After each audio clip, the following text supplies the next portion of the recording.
nulis neng pipi. Mergo wong sing tak tresnani teko ngapusi. Ning tlaga ngebel Ponorogo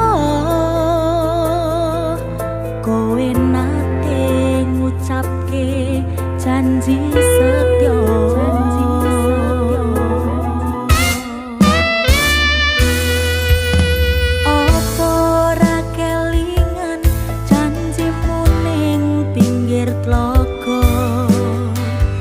Ngajak urip bebarengan selawase.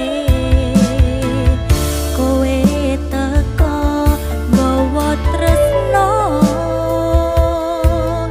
lungamu ninggal loro.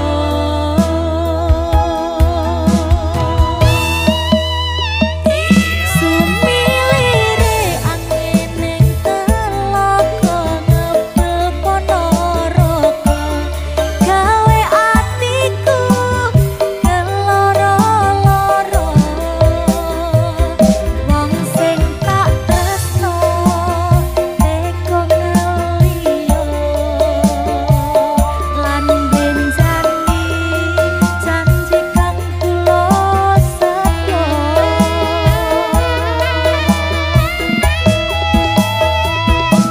Duh Gusti paringono aku kuat ati kanggo nglakoni lelakon iki.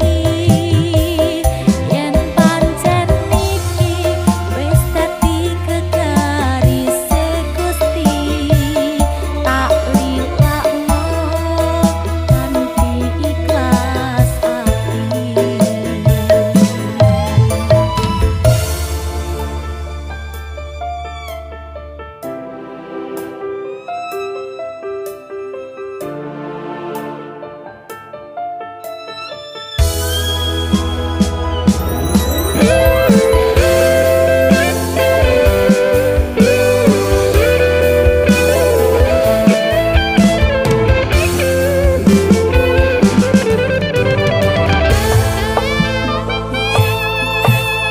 Opo ora kelingan janjimu ning pinggir tlaga, ngajak urip bebarengan selawase.